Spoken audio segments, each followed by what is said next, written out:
Uncle Dan. Hello. I think we like to think of ourselves as living in a enlightened age. I have been entirely disabused of that notion. That's over fair. the last 4 years. That's the last 12 months. We used to live in a fairly enlightened age. Yeah, well, we used to believe we did. But then a pig farmer and a porn site hoster in the Philippines decided to turn our world completely upside down. Right? Yep. Yeah. Yep. But we laugh and joke and have a good old time at the expense of credulous dupes long ago in history who believed really dumb things. Right. But it turns out that some dumb things happened somewhat recently. Yeah. Even post-Enlightenment. Plenty of dumb things have happened recently. Lots and lots of dumb things. I feel like they come in waves. There are waves of dumb things. I feel like, now that I think about it, I feel like it's just a constant tide. Maybe, yeah. Just a constant tide of stupid that won't ever go out. It's just a fire hose. So let me talk about one of those dumb things, you guys. But it's an interesting dumb thing. So, you guys know this. There are rules. There are rules that govern just about anything, whether it's behavior in Mrs. Crabtree's third grade class, or the use of public roads, or even the counting of electoral votes, believe it or not. And really even how objects and forces in nature typically behave. In this case, what we loosely call the laws of physics, yeah? Which brings us to the very remote, very beautiful, and very Catholic countryside of rural Portugal, dateline 1917. This bucolic setting was an awfully quiet place where very little breaking of the laws of physics almost never happened, just like everywhere else. It was also a place with no child labor laws and very likely precious little childhood education at the time. Now, stepping into our pastoral reverie are three children. They are Lucia Abubora, who would later take the name Lucia de Jesus dos Santos, and her cousins Jacinto and Francisco Marto. Lucia was the eldest, at the ripe old age of 9, and plays the key role in our little drama today, especially since her two cousins would be victims of the Spanish flu pandemic in just over a year hence, because everything new is old again. Right. But let's rewind that thread. The Spanish flu, which started here. Yes, but eventually made its way to neighboring Portugal. Let's rewind from that tragedy a bit. These three plied the juvenile trade of shepherding in their remote fields, a very humble profession, much honored by the Catholic Bible they could not read, but was surely read to them on a regular basis. Yeah. In the 6 months prior to October 13th, 1917, on the 13th of every month, they would return from their fields with incredible stories about how Mary, the virginal mother of God, would appear to Lucia, telling her secrets and prophesying great events to come. Now, we all know children of that age oftentimes tell tall tales or fibs to amaze and entertain their parents. And, how dare you? And gain self-importance. The parents of these wee shepherds were shocked at first, trying to get them to recant, but the kids would not. Even the state intervened. They were put in jail for 2 days. The children were? Yeah. And eventually the state tried to get them to recant. They take the Virgin fucking seriously in Portugal, yo. Yeah. So eventually they went all in on their miraculous tall tales, and word soon spread. The children, specifically Lucia, who seemed to do all the talking for the trio, announced that on October the 13th of that year, the Virgin would provide a miracle for all who wanted to see it and have their faith confirmed in their quiet field near their tiny village of Fatima. So the day arrived, and according to official Catholic sources from well after the fact, they first claimed 100,000. Now it's the current Vatican estimate is that there were 70,000 people who showed up to see proof of the Virgin's miraculous intervention. That's a pretty good showing. That's right a lot of people. That is Fire Festival numbers. Well, the end result's going to be about the same. You'll see. So, bedecked in flowers and on a hill in front of the crowd, Lucia and the other children awaited. And wouldn't you know it, the Virgin appeared. What? But only to Lucia. It's like, remember the incredible miracle of Balaam's ass where the angel just appeared to the donkey? Right. It's like, well, what's the point of this miracle? Right. And wouldn't you know it, the Virgin appeared, and not even the other children spoke to her. And at the end of Lucia's chat with her, Lucia raised her arms heavenward and exclaimed, "The sun!" All eyes darted towards the sun. Now revealed behind the parting clouds, torrents of rain which had soaked the clothes of the attendees stopped, and their clothes were dried in an instant, and huge puddles of sloppy mud dried in seconds. Wow. All present saw the sun change colors, spin, shoot out more dazzling colors, and zigzag around the sky, guys. Whoa! Yeah. People fell to their newly dried knees, knowing that while the Virgin chose not to appear to any of them save one 10-year-old, nor let her voice be heard, shit got dry super fast, and the sun appeared to have done some terrifyingly abnormal shit. So that's got to count for something, right? Yeah. So, I'm sorry. Can I just? I apologize. I'm sure you're going to get to this place, but you're recounting this miracle, and the sun, the center of the solar system. Oh, I'll get to that. Went ziggity zaggity. You've detected a small flaw in the narrative here. I just love and also the clothes got dry. Yeah. Hey, well, look at this. I'm all dry. So let us deviate just a little from the Vatican's telling of the tale, shall we? But how dare you? Before we do, let us hear from a man of both faith and science who thinks he's got the explanation for the miracle all sewed up, shall we? Better than Uncle Doug? Oh, yeah. In an article titled Fatima at 100, because the anniversary was, 3-4 years ago now. Right. Can a scientist take the miracle of the sun seriously? ? From the Catholic Herald in the UK, written by Andrew Pinsent in 2017. The article starts thusly. The question in the headline implies that the expected answer is no. But as a former particle physicist, my response is, why not? Contrary to a common prejudice, a scientific perspective does not rule out miracles. And the event at Fatima is, in the view of many, particularly credible. Guys, in the view of many, that's a quote. Again, I apologize.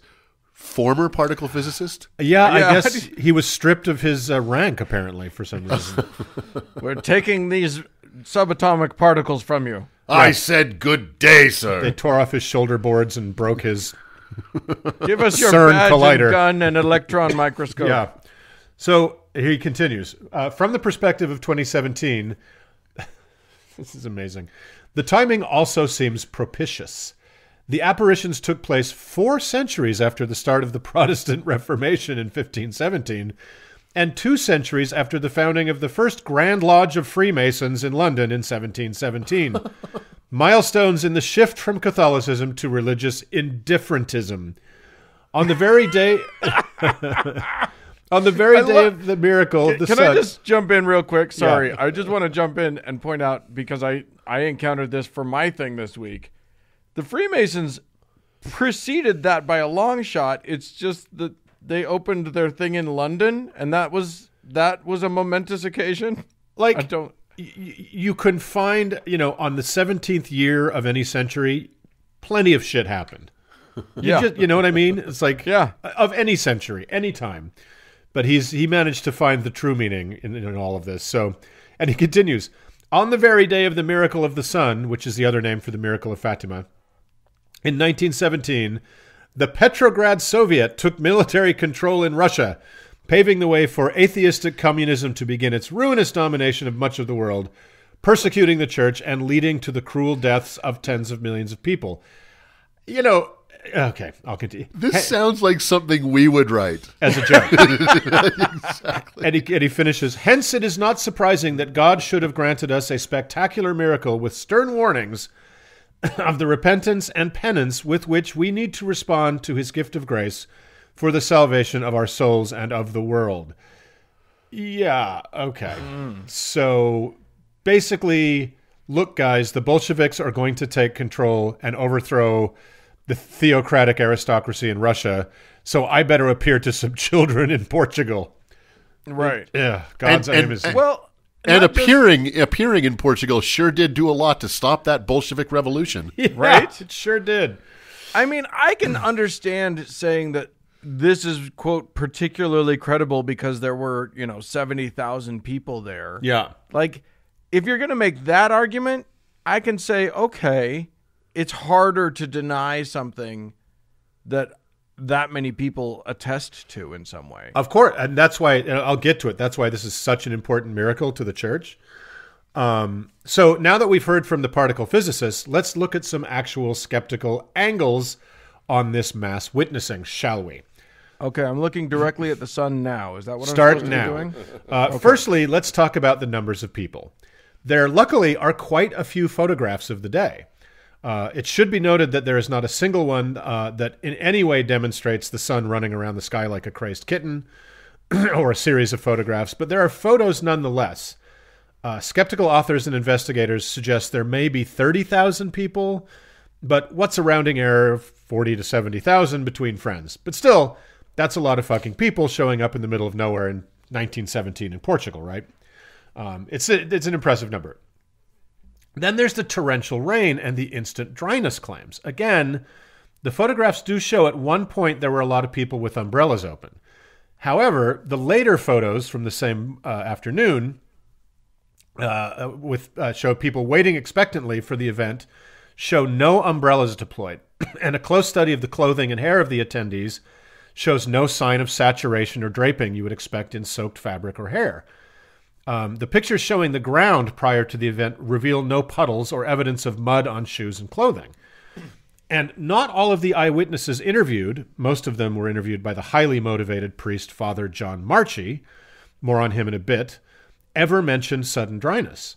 So that seems to have been added in after the fact, for whatever reason. I guess Mary is the patron saint of Maytag or something. But Right. now to the meat of the miracle, that being the sun changing color and darting around the sky for approximately 10 minutes. Portuguese peasants may not have known this, but everyone on Earth is warmed by the same exact sun as everyone else during daylight hours.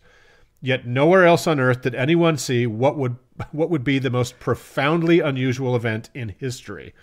One exception, the Pope at the time declared he saw it on a later day walking in the Vatican garden, but not even anyone else at the Vatican saw it. So Right. it's a very, very weird miracle. What's more, like our friend above, I'm no particle physicist, but sitting under the proverbial apple tree, low as I have these past 50 years, have given me an entry-level understanding of gravity.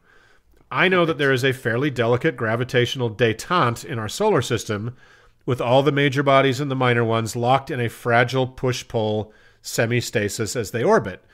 If the biggest one of the gravitational forces in our corner of the universe, the sun, began to move wildly by tens of millions of miles in a second, at a zig or a zag like a balloon farting out all its air, it would cause the gravitational equivalent of shaking out a picnic blanket with the picnic still all set and waiting on top. Right. In other words, a perfectly good Saturday completely ruined. But by all of the planets in the solar system crashing into each other. Exactly. It's spinning off into just chaos. The balance of the solar system, if not the entire solar system itself, would cease to be. And we would not be here having this chat. Okay, Mark, our Catholic particle physicist must be asking, what if the sun didn't move at all, but it was the Earth itself moving, Mr. Smarty Pants? To that, I would hazard the catastrophic end result would be the same. We'd just experience it much, much sooner. Yeah. That kind of force being applied to our hot magma, spinning ball of iron with the hard candy shell and loads of water sloshing around on it would end in what scientists have long feared, that being the total Humpty Dumptyization of the planet Earth, taking all the king's horses and all the king's men along with it. At least if the sun is doing the galactic hokey pokey, we'd have a few minutes to get our affairs in order before we all became stardust. If it was the Earth, not so much. Yeah. But also, like, folks would have noticed. Come on. But how to explain the perception of the sun darting around without just accusing tens of thousands of people of lying? Which seems fairly unlikely to me. I'm sure many of them were telling fish tales and, these stories grow after the fact, but there have been several directions from which rational thinking has been applied to try to explain this. Lots of people have tried to apply climatological explanations. One has to do with atmospheric smoke or soot particles affecting the color of the sun. which is not an unusual event at all, right? We've seen the sun get weird colors because of pollution, but it doesn't explain the perceived movement. There's a super cool weather event called a sundog or a parhelion, in which at just the right angle of the sun to the horizon and the proper amount of ice crystals in the air, it can cause a prismatic color effect or even have the appearance of 3 suns spaced out equally. So kind of a Tatooine effect. They're amazing and not too incredibly rare, but seem to require super cold temperatures to make the effect happen. The average daytime temps in October in Portugal are in the mid-50s and 60s, so it's not too likely this was what was seen. And again, it does not account for the sun moving around. Right. But let me read from something that might explain why so many people felt sure the sun changed color and got a case of the zoomies. A 58-year-old man presented to the Royal Victoria Eye and Ear Hospital in October 1985. He complained of blurred vision affecting both eyes and inability to read print directly in front of him. The onset of symptoms was a week prior to presentation. While praying at a statue of Our Lady in Monasterevin, County Kildare, he had gazed at the sun for approximately 6 minutes in an effort to see an apparition. It was a weak October sky and he was wearing untinted lenses. While he was staring at the sun, it turned black, but he could still see the edges. He looked away, the black spots persisted, and his vision was blurred. Another one. A 23-year-old nurse presented to the RVEE hospital in June 1987. She complained of blurred vision and persistent black spots in the central field of vision of both eyes. The onset of her symptoms was 5 days prior to presentation. She had no previous ophthalmic history. While on a pilgrimage to the Medjugorje, she had stared at the sun for 10 minutes in the late afternoon of a hot summer day. While staring at the sun, it went a deep green, surrounded by a gold rim, and when she looked away, her vision was blurred. And finally, a miracle! A 33-year-old woman presented at the RVEE hospital in July of 1987. She complained of a black spot in front of her right eye. In May 1987, she had been on a pilgrimage to Medjugorje. She had stared at the sun at 7 p.m. intermittently for a few minutes. While she was doing so, the sun had danced and changed color from orange to black to white. When she looked away, she noticed her vision was blurred, and there was a black spot in front of her right eye. Gradually, with time, her vision improved, but the black spot has persisted. Now, what is the provenance of this mystical religious text from which I read these miraculous accounts? Why, they are from the 1988 British Journal of Ophthalmology, in a paper written by Monique Hope Ross, Stephen Travers, and David Mooney, called Solar Retinopathy Following Religious Rituals. That's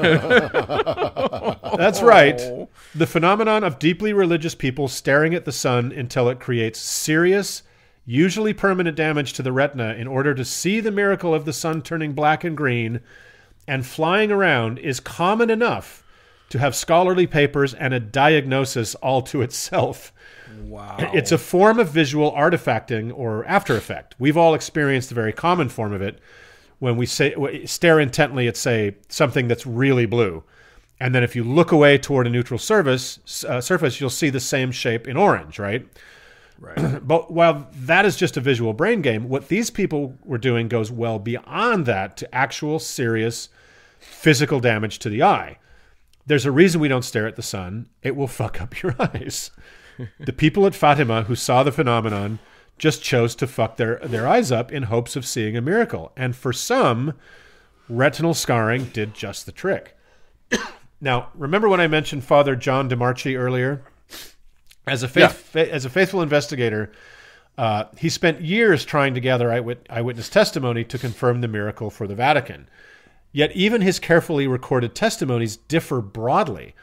Skeptical researcher and author of a book on the alleged miracles, Kevin McClure, said of the eyewitness stories that he had never seen such a collection of contradictory accounts of a case in any of the research that he had done in the previous years. Yeah, but he's just being a dick. He's being an arsehole. In his estimation, half or less of the people who were there experienced the miracle the church claims that 100,000 people universally experienced at once. Still, right. Even if that's 15,000 people, That's a hell of a lot of people who came away convinced. Now, today, Portugal remains one of the most religious countries in Europe. Almost 90% of the population is Catholic. That was very likely a higher number, and probably more faithfully so 100 years ago. As we know, Catholics are primed from the day they first get their heads moistened to believe in the miraculous. The 7 miracles of Jesus are among the most commonly discussed topics in all of Catholic life. Catholicism officially recognizes over 10,000 saints. I don't know if you guys knew that. Wow. Which is a lot. Each of whom need a minimum of 2 miracles to make the cut. It used to be 3, and some saints are credited with scores of miracles. So to be a faithful Catholic is to assume the truth of between 25 and 30,000 officially recognized miracles since the birth of Christ, and many also believe there are everyday miracles going on all around us. So take a population of mostly rural, mostly isolated, oftentimes poorly educated or totally illiterate and deeply devoted Catholics, tell them to expect a real miracle on a date and place certain, have them show up in at least tens of thousands. That is a highly motivated crowd primed from birth to fervently believe in the possibility, nay, even the high probability of a miracle. I don't think they were willing to walk the 50 sad miles back home without seeing one. It's like people go to hockey games to see a fight, and they go to NASCAR to see a wreck, right? Yeah. These people came for a miracle, and for maybe half of them, they got one. Or enough of one to create the germ of a story that would gain momentum and new, more amazing details as it careened downhill over the years. It's the classic model of your grandfather's fish stories, right? So in October, well, and as we've talked about memory enough on the show to talk about to know that like them talking about it and rehearsing these memories with each other and sort of growing the memory as they go rewrites the memory in their brain. So it's not like the 10 steps removed memory that's deeply embellished. Right. And isn't there, like they believe it's their real memory. Right. And they're not making it up. They think that it's real. If people are lying to themselves, it doesn't necessarily mean that they're actively lying. I don't know if that makes sense. But if you went there and you saw all these people experience the miracle and you didn't, you're going to wonder why you didn't. And that's, is your faith imperfect? Are you not favored by God? So I think you would probably begin to lie to yourself and say you did experience something, right? Right. Well, and what incentive do you have at that time and place to tell the truth? If a bunch of people are saying they saw them, exactly. But you're everyone who matters, including the church that basically rules your life, says this thing happened. Who are you to say, no, I actually didn't see anything? Right. You had no authority to question the church. I mean, my clothes did get dry quickly, but really I didn't see the sun move. I was totally dry. I don't even remember being wet. A bunch of us had this itch on our ankle, and then we didn't. So to finish up, in October of 1917, the tiny village the children came from had a couple of hundred people. I looked up the Shrine of Fatima today. Hold on, I'm going to send it to you guys right now. You've got to see this. From a town that had like a couple of hundred people. I'm texting you these pictures to what's there now. Yeah. Check that out. Holy God. Yeah. So it looks like the Vatican. It looks like the Vatican. I looked up the Shrine of Fatima and I'm telling you, look at that. The tiny village now looks like a mini Vatican. Yeah. The shrine and facilities are gigantic. Well, I'm sure the very lovely country of Portugal, pandemic notwithstanding, has a decent non-Shrine of Fatima tourist industry.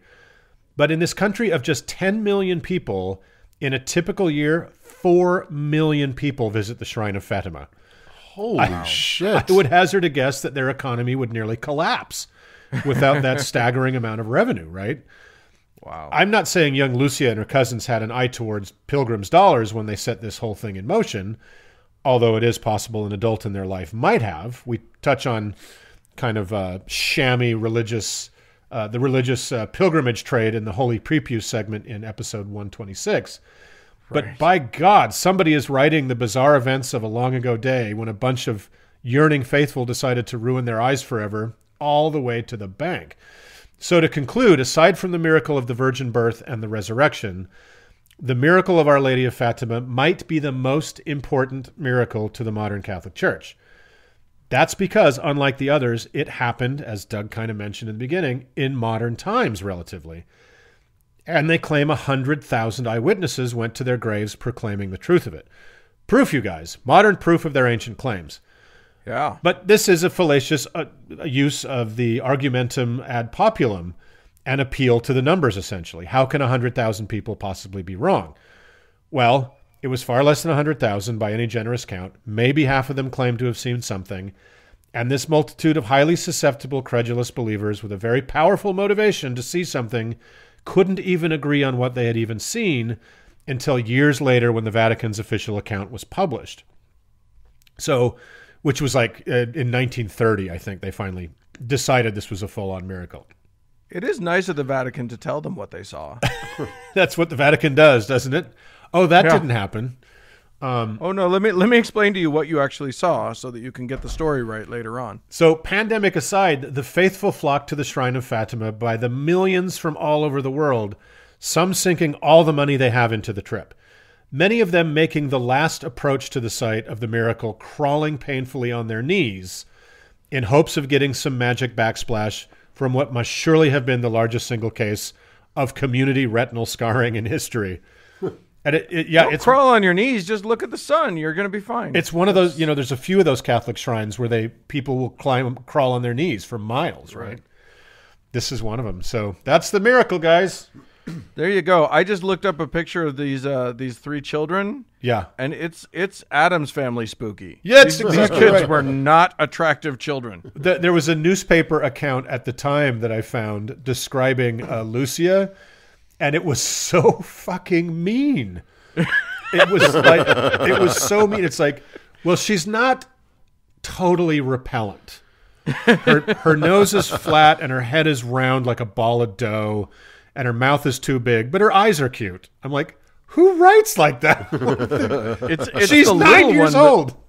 It's the little one that scares me. She's staring directly into my soul. I'm pretty sure she's casting a spell on me through the internet right now. Well, the Spanish flu got her, so you don't have to worry about her so much anymore. Thank God for that. So that's the miracle. It's not, Mark, it's not the miracle. It's the miracles. I'm sorry, but clothes got dry really fast. You keep forgetting to mention it's the multiple miracles. The center of the solar system bounced around, but clothes got dry. Apparel was dry, and that's what. I love that. That's still part of the narrative. I know. I just want to know: was there a static cling emergency that day? Was there like I don't know. Yeah, what they saw was an enormous dryer sheet in the sky. So. Well, I'll tell you what. I whatever happened to static cling? That seemed to be a real problem. A decade 80s. or so ago, yeah, but now it seems to have gone away. It's a miracle. It's a miracle. Well, kids, don't stare at the sun. Don't look at the sun.